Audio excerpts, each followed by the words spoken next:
live. I pushed the buttons. Okay.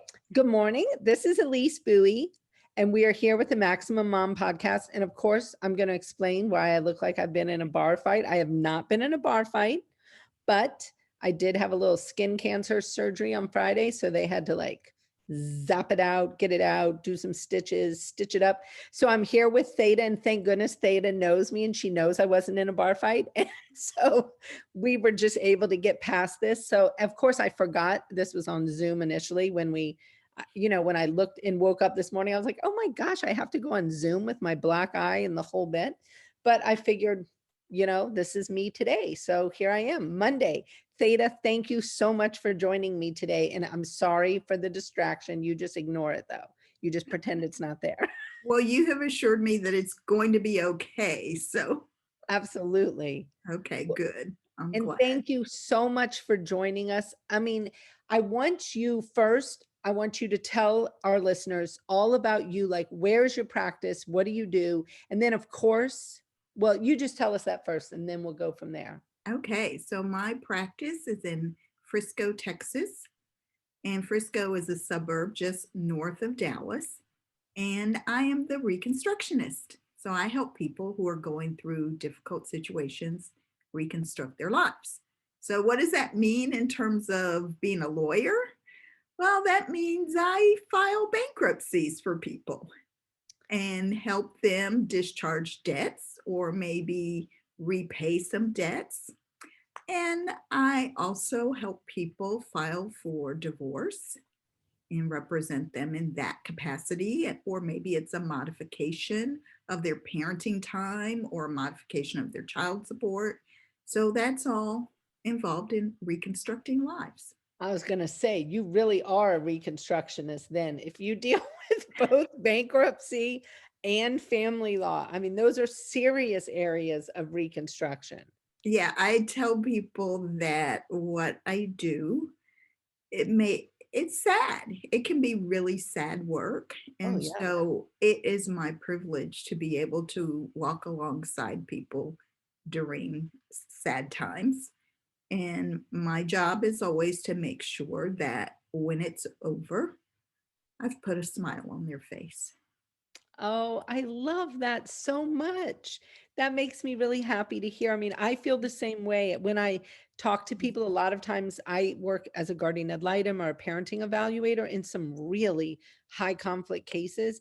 And I tell the parents, I'm like, it is such a privilege for me to be invited into your family and to really be able to look at it and investigate and analyze and try to help you all work to your strengths.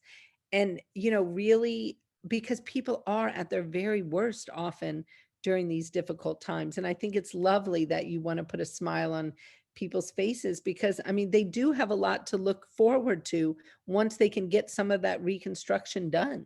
Absolutely. Yeah. Yeah, that's awesome. Well, I have to. I mean, it's like a big elephant in the room, at least for me as a good Southern girl. I mean, you people in Texas have been going through some stuff. Like, tell me, Yeah.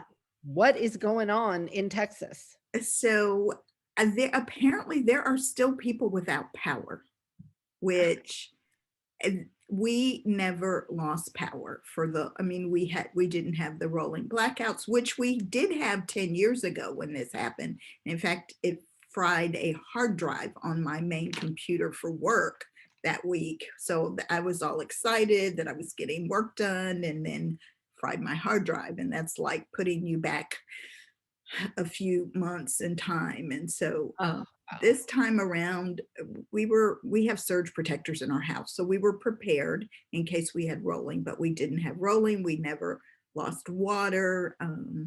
But so many people did. I mean, at one point, I think there were 5 million people without power at one point last week. Well, we've been watching the stories from here and, as somebody from Louisiana who prepares for hurricanes and kind of has that mindset of, you see these bad things coming and, you're out shopping, getting all the food. I mean, how has it impacted your communities there?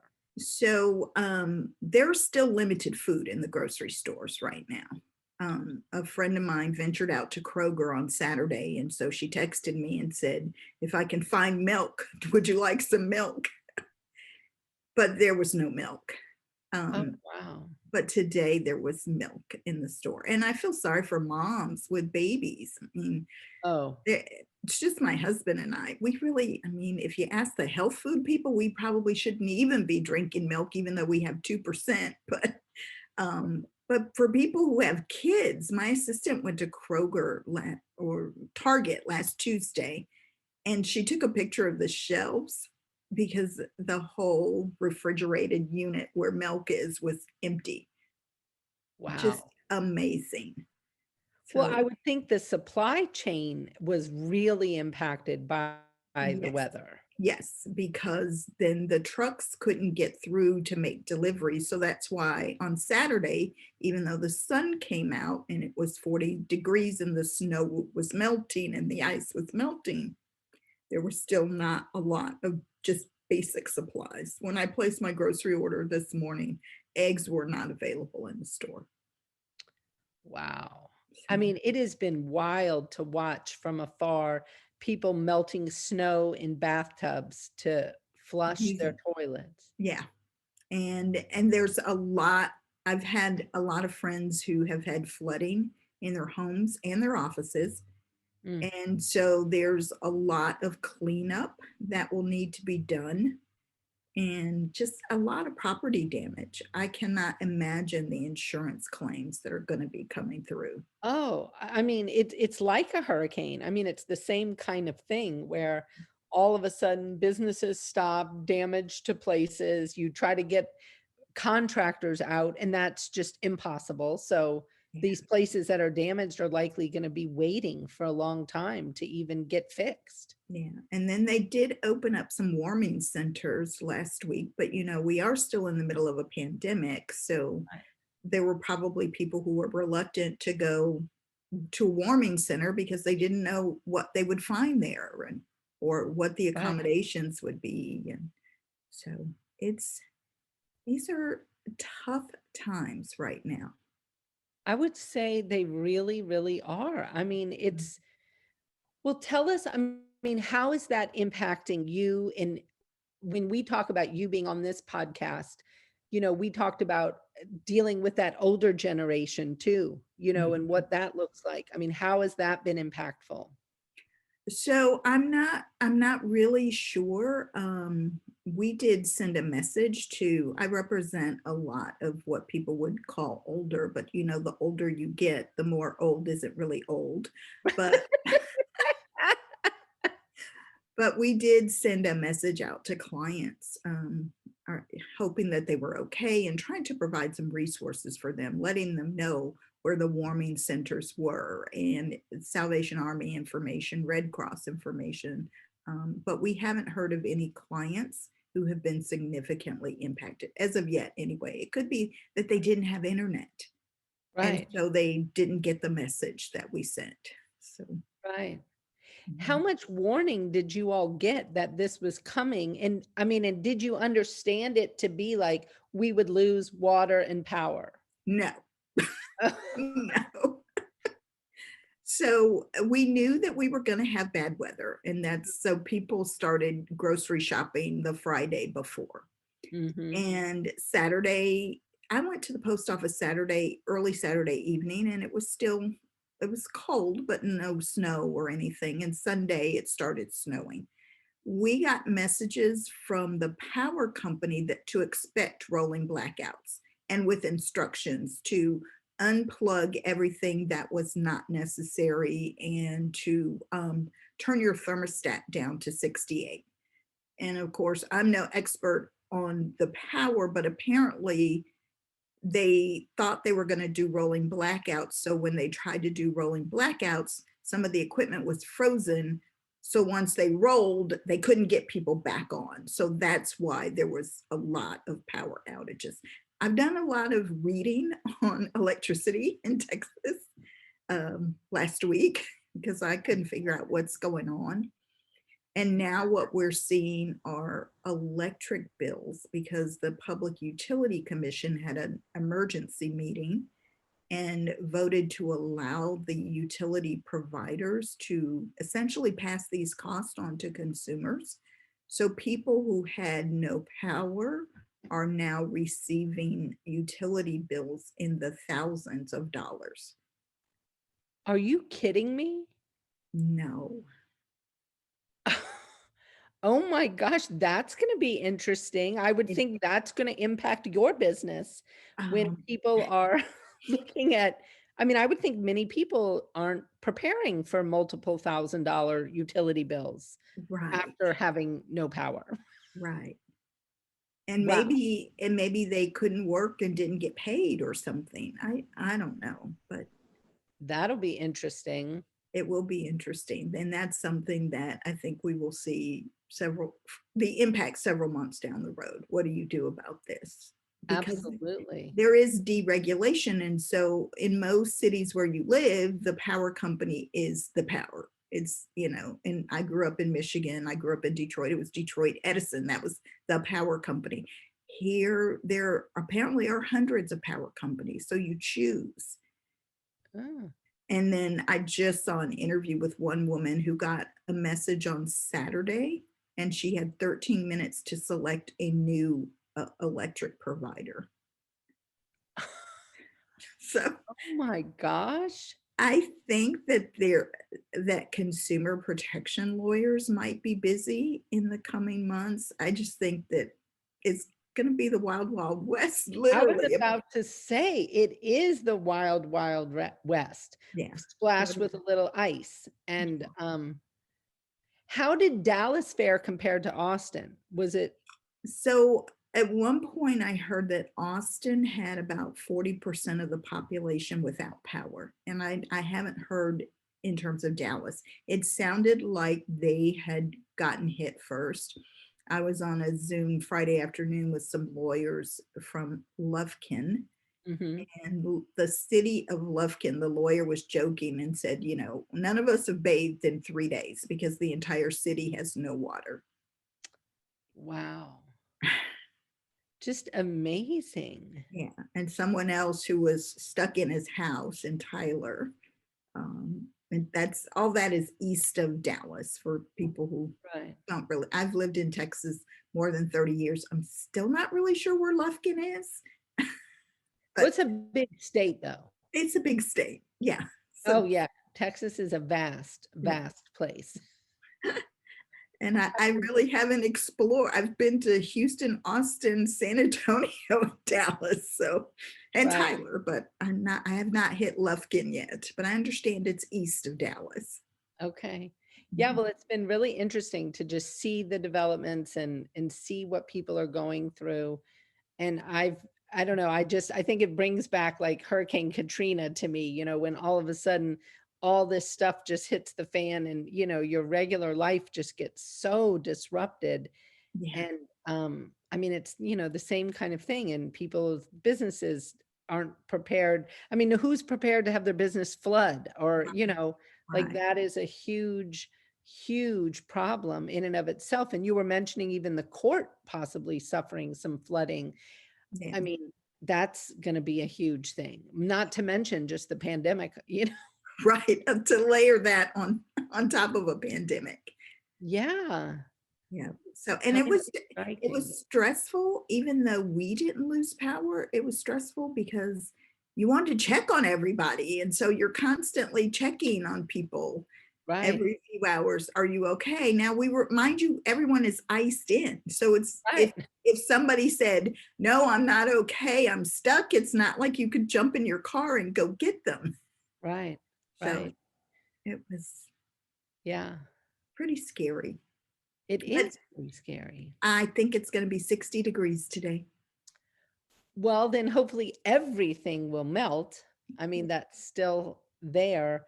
But I mean, just getting you all food again and getting everybody up and, with everything they need. And I just still can't imagine getting the Serve Pro people, plumbers, electricians, all the piping that burst. I mean, I've seen more pictures of people's piping burst. It Yeah, just seems like it's going to be, ugly, yeah. ugly. Mhm. Hopefully a lot of plumbers are going to come down to Texas and help. They're definitely needed. I understand plumbers are booking out about a month at this point. So you may not even be able to get a plumber for a month Wow. at Wow. $450 an hour. Well, good for the plumbers. I mean, at least they are going to be, this will be a boondoggle for their business, I hope. Yeah. Yeah. We got to look at the bright side of this. And I hope they get adequate rest because they're going to be working really hard. Oh, yeah, for sure. Yeah.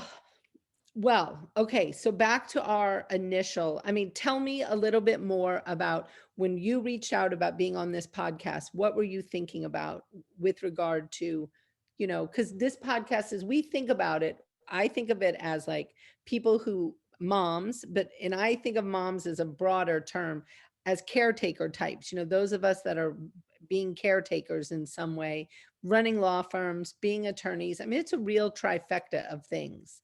So tell us a little bit about your world in this area. So 9 years ago, my husband and I took care of my mother, and she was on hospice. So for her last 3 months of life, she lived with us. And so I ran my law practice and was a primary caregiver. Wow. And 3 months doesn't sound like a very long time, but 3 months Oh, can be very, very intensive. And especially when it's your mother yeah. and it's her last days. Well, and hospice care is intense Yes, caretaking. yes, it is. I learned a Wow. lot. And during the process, I kept thinking, what I've learned, I need to somehow be able to share with people because there are things that you just don't know. I mean, Yep. so I kind of have some tips for people. And my first tip is that you are not Superwoman. So you shouldn't try to be. Don't go through all your closets looking for your cape, thinking I must have hidden it away somewhere. Your cape is not in the dry cleaners. You are not Superwoman. And Right. so one thing I've learned is that you really need to ask for help. And as highly functioning, really busy attorneys, sometimes we don't think about asking for help because we are the helpers. We help people. That's Right.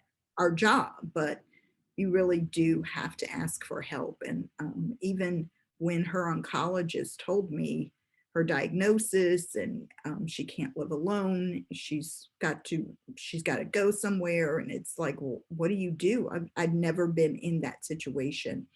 Right. And I was talking to a friend of mine, and she said, oh, I have a friend who went through that. You should talk to her. So I called a complete stranger to talk to her, and she gave me some just really helpful and practical advice. Right. And about dealing with when someone is on hospice, they basically take over your home. And so if you've never dealt with that, you don't understand what that really means. And that literally means 24/7, you potentially have people who may be strangers in your home. They bring lots of equipment. And so one of the things that she told me is if you can dedicate a room, you need to do that, because they will be bringing in hospital equipment, essentially beds and hospital trays, and setting up a room like it's a hospital room. And at one point there was oxygen and everything that goes along with that. So she gave me some very practical tips. And for about 2 months, I think it was, I literally slept.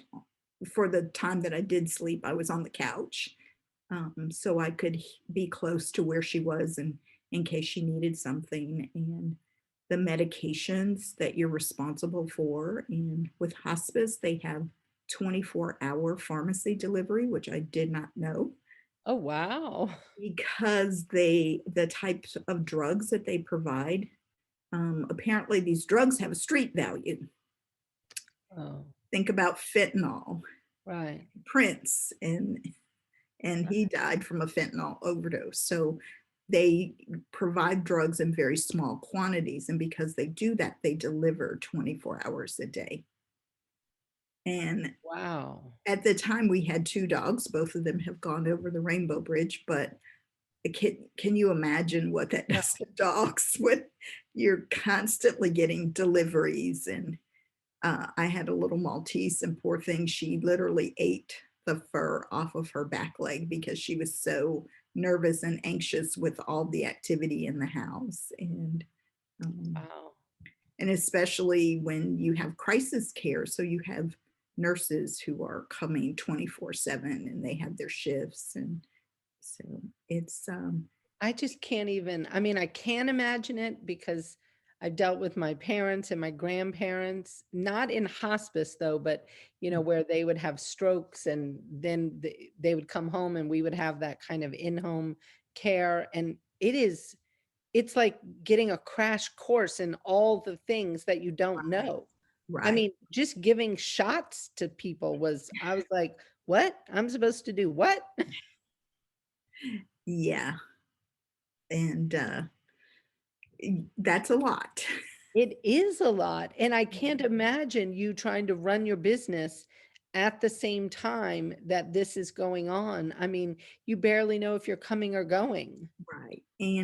And so with like her medications, I had an Excel spreadsheet for the medications. And so Of course you did. of course I did.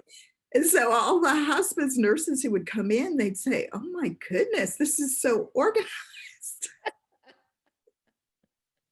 Like, I'm a type A lawyer type. What can I tell you? Right. But I just wanted to be sure that I was doing the right thing and giving the right medications. And then, Oh, yeah. The timing and the amounts and the different things. I mean, you can get yes, all confused. yeah. And the fentanyl patches, and you have to be very careful with that you don't get fentanyl on you. Exactly. And so, Wow. and yes, and running your practice. And so I had to make the decision. And that's one of the benefits of owning your own business is I had to make the decision that I couldn't do consultations with potential clients because I just couldn't manage that and not really knowing my schedule.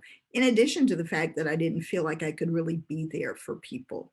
And I wanted to Right. just focus on my current clients. And so, and that has an impact on your business when you essentially Well, yeah. stop seeing potential clients. And so you may not have anybody in your pipeline for several months.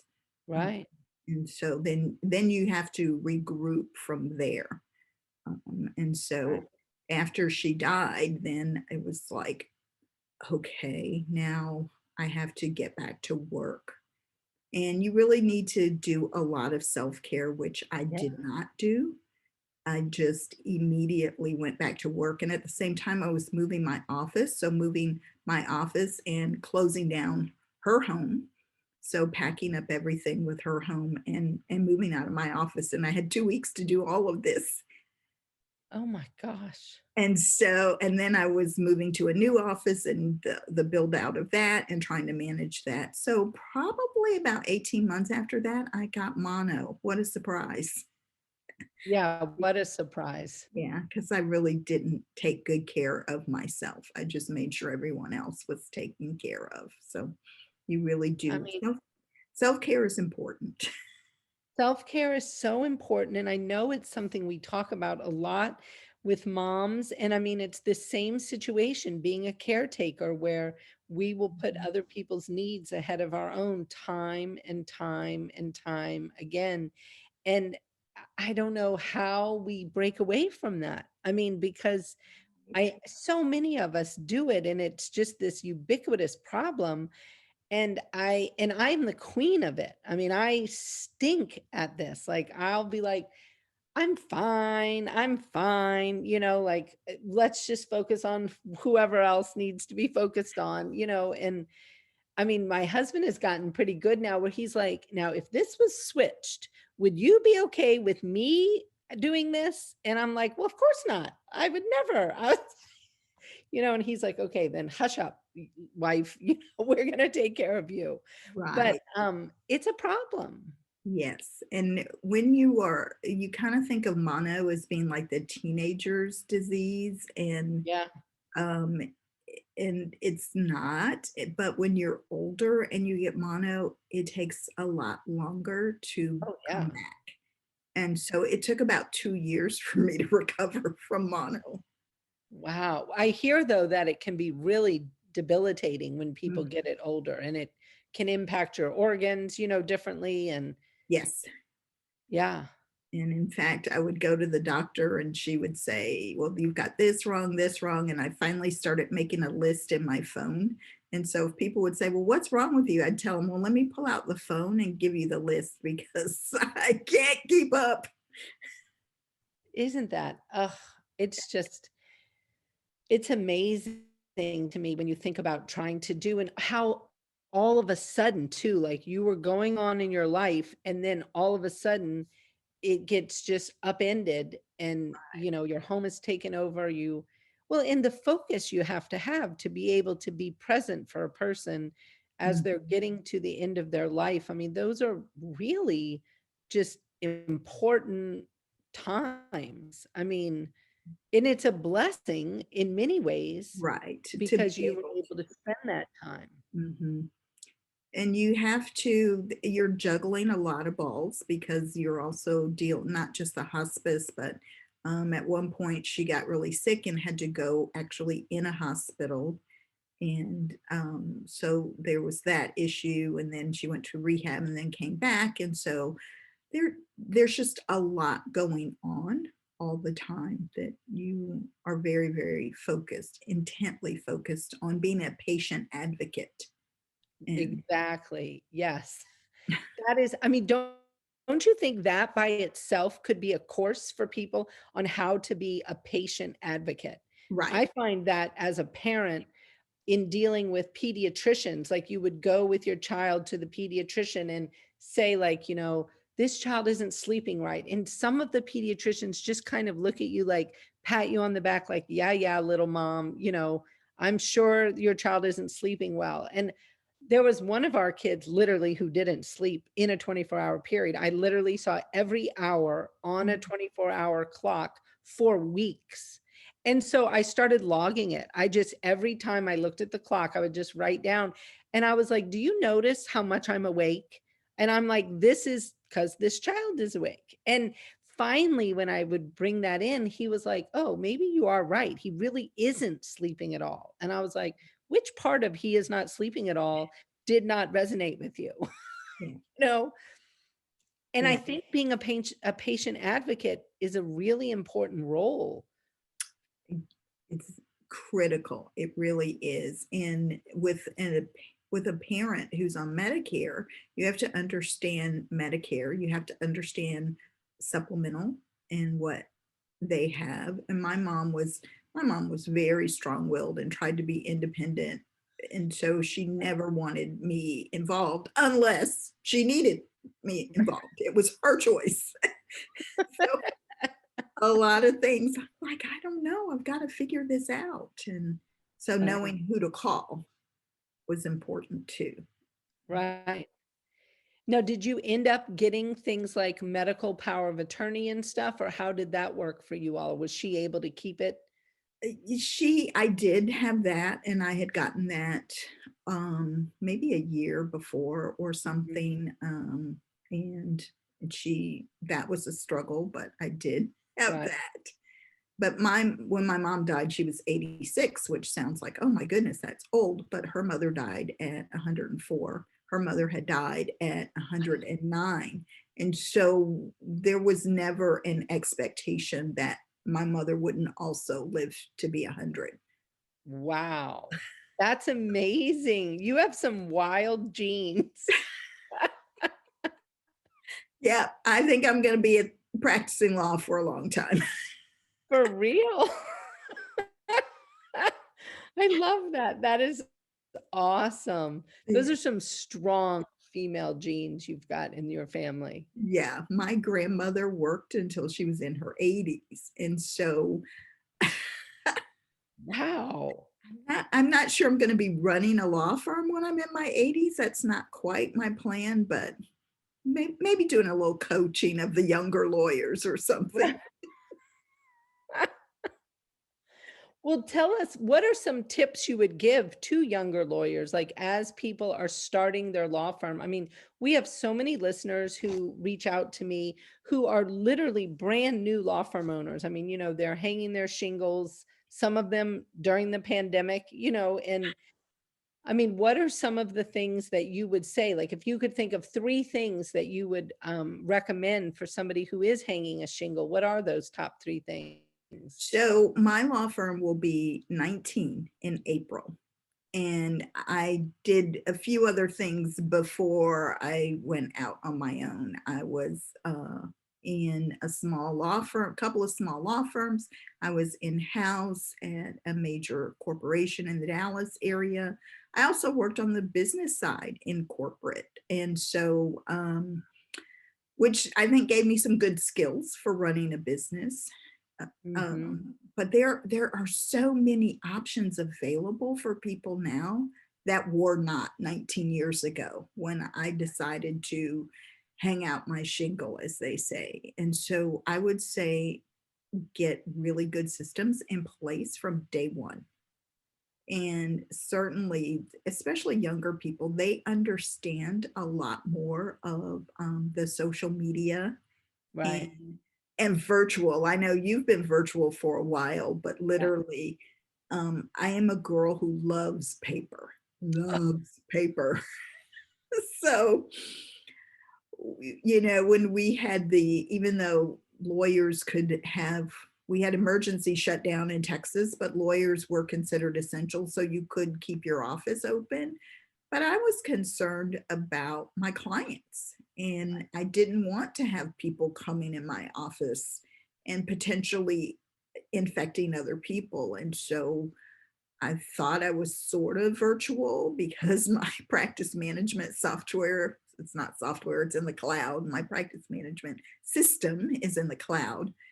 But boy, I mean, if you can be virtual, be virtual. I cannot be 100% virtual. I do need to meet with clients. I do need to get what we call wet signatures on documents for the bankruptcy court. And so I do need an office, but I may not need as much office space as I have, Right. because I'm meeting clients in the parking lot, just to make sure that we're all okay. Because I have had clients who have been in the hospital with COVID. Yeah, I've had clients who've been really sick. And so just to be Right. sure, we're going to be outside. And except for maybe a week where you have cold, we're okay being outside here. Right. So just make sure that you've got great practice management system as well as systems. Make sure that and a lot of people understand about SEO, which is critical right now. And that's how people find you. And so make sure you can be found.